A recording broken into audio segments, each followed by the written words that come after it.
Hey guys, it's your best boxing friends. I'm Kelsey. This is Rachel. So guys, how much admiration, respect, love, fandom, how much is too much for a favorite fighter maybe? And let's stick to boxing.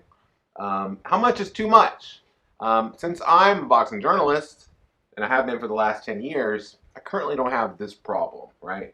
But it's something that I have to watch myself with. I have to keep it. I've had this problem in the past with boxers that I've loved too much, whether it's because I knew him in real life or just because I admired him. The last boxer that I felt this way about was probably Andy Lee. I remember when Andy Lee stopped Matt Korobov to become middleweight champion. No one has ever leapt higher out of his seat.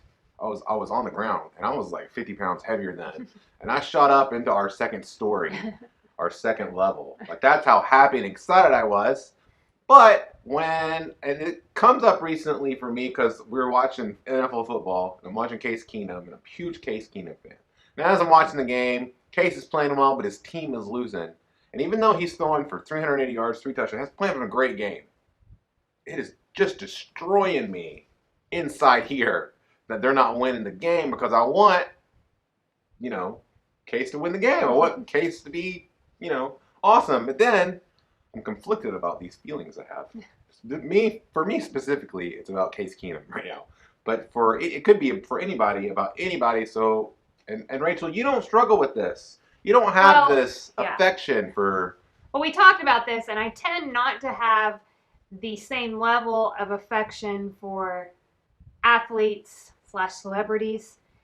We did talk about how it's difficult because when somebody's a celebrity, whatever celebrity they are and whatever field they're in, you feel like you know them. So I have met really low level celebrities. And yet when I met them, because I follow them on Instagram, I got this little feeling in my heart where I was like, oh, I'm so happy, I'm so excited, and I want to go say hi to them. And then it occurs to them, well, they don't know me. Yeah. I'm a complete stranger. So there is that interesting thing. And I don't think that there's anything wrong with that. I think that it happens. And some people are celebrities and they do good things with their celebrity. And so it's good. Not all of us are going to have that in our life. But I do think that there might be an issue when it comes to the point where something happens to that person, to that celebrity, and it also ruins your entire life. This specific fan's life. And yeah, so we were talking about that, and how do you guard against that? How do you guard against how much is too much? Mm-hmm. Recently, I've talked a lot to a local fighter here in Houston named Oshaki Foster. And I'm cognizant of I like Oshaki Foster. You know what I'm saying? So now I'm like, man, now I feel connected to this guy and his career. And he's a great guy. I mean, but what I'm saying is that as a journalist and just even as a boxing fan, when you are connected in that way, when you feel connected to somebody's career, how much is too much? You know what I'm saying? I wonder if there's something there. So I know that I personally struggle with getting my value from the wrong places. I get my value from other people. So even though I haven't struggled specifically with celebrities, I have certainly in my life struggled with this in other aspects where somebody else that I love a lot, maybe their life fell apart and my life also fell apart, because theirs did. Oh, I wonder if you get your value from other people, if there's a sense there with a celebrity where you get your own value from your life by supporting them and how much you support them, and then you're excited for them, and then you do all this stuff on your social media to do everything for them. And I wonder if it's somehow connected to that, getting value from outside of yourself instead of where it should come from. Yeah, I don't know. I know for me, I feel like those are two different things. I feel like one of them is codependence, which is usually around when you know a person in real life. And another thing is something else. I don't know how to explain it. I don't want to meet Case. I've met Case Keenum, but I don't want to talk to him in person or whatever, because in general, I found that whenever you're a fan or really, I don't want to meet Evander Holyfield either. Don't you want to be so I get that. You don't want to meet them, but I feel in part you don't want to meet them because it kind of... Because it shatters the illusion. I don't want to say fantasy, but yeah, illusion. Like well, I'm saying whatever's that there. There's a but great possibility that you'll be disappointed. Right. Don't you deep down want these people to like really like you? No. So that's how I feel when when I meet people. I'm like, well, I really like this person, and if I meet them, what if they don't like me? And so I wonder if, in place of that, we're like, okay, well, I'm not ever going to meet this person or what have you. But then I wonder if unconsciously or subconsciously we start like just throwing all our support at them and we're doing all this stuff. And all of a sudden our life gets all tangled up with their life. And then when something happens to them, you either do two things. You either, well, I don't know if it's two things, but you either like your life falls apart because theirs did, or you deny. You're like, they didn't do that thing that everybody's accusing them of, or they didn't do this. That shouldn't have happened to them. That, like, whatever. And so then you feel like I'm defending them and everybody else is wrong and me and this celebrity, we're right.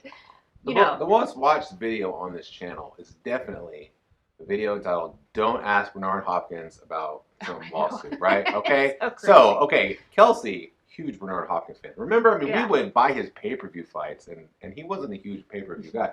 I remember one time my friend Gabe came over, and he was like cheering, I forget, maybe he was going for Oscar, maybe somebody else. I was like, hey, we're cheering for Bernard here at this house, which is kind of a jerk move on my part. I felt bad immediately. But, huge Bernard Hopkins fan. But as a boxing journalist, I was at an event, and Bernard was there, and the day before, the company that he works for, that he is very high level in, sent out a press release about Al Heyman, how Golden Blade sued.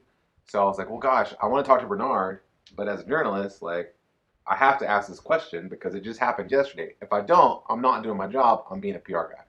So I asked Bernard Hopkins, and I was hoping he would just, like, whatever and move on. Maybe even no comment and move on. So I could get to just me talking to Bernard Hopkins, B-Hop, my dude. And then, like, he was just such a jerk to me about this question. Like, and it was hard in the moment for me, like, to experience that. Because I was like, man, I've been a Bernard Hopkins fan my whole life. What is this like? And now I'm getting treated like this. Now, that's been years. And so I actually talked to Bernard since then on the phone. I interviewed him for Bleacher Report. And I've seen him interact with others. I know now that Bernard Hopkins' thing in public is to pick on a person in public. He's performing for everybody there. Mm-hmm. So it's probably his defense mechanism when he feels uncomfortable or something like that. Mm-hmm.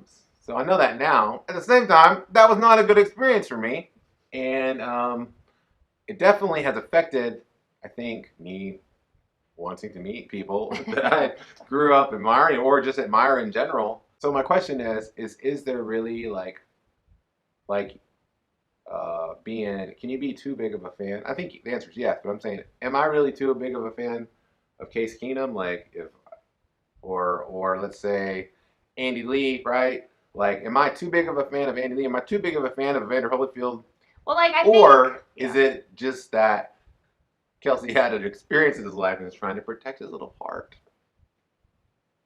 You know what I'm saying? Like, yeah, but I think the other thing that we're talking about is like, okay, so you see your favorite fighter like fight, and then they like lose, and it ruins like your whole day. Like, you have, like, say they fight in the middle of the day, say it's an overseas fight, and then you have plans the rest of the day, but you are like unpleasant and sad and everything around the rest of your family, and you had things planned with your family, and like your family would be me, right? And say I'm not as invested in this particular fighter, so the fight, like, he loses, and I just go on with my life, and I don't even think about the rest of the day. But I've kind of lost my husband for the rest of the day because he is so, like, so, I mean, I still think that's something to be, like, aware of. Well, yeah, if that doesn't really happen to me anymore. No, it doesn't happen. Like, I used to not enjoy, like, watching, or you watching, like, the U of H, like, the Cougars play. Like, it used to be real hard because if they lost, like, it was going to just destroy your whole day. And then when you were going through a hard time, like with depression and stuff, I remember I used to pray, like, oh, God, please let them win so that Kelsey can feel good. Yeah. And not do something, like, crazy. And it's not like that now. Right. Not at all. Like, you have, like, made, like, a big, like, huge strides in now, that. Yeah. I remember when Manny Pacquiao got knocked out But it's different. When he got knocked out by Juan Manuel Marquez, I was afraid for Manny's life. It's not that I mean, I didn't want him to lose a fight, but it's not like it devastated me that he lost. I was afraid that he just died. Or even when Manny Pacquiao knocked out Ricky Hatton, I was afraid Ricky Hatton just died. Yeah. And I have, whenever there's an older fighter and they're about to get, like, knocked out. So when we just saw Kovalev fight not too long ago, there was a point in that fight where I thought he was going to get knocked out.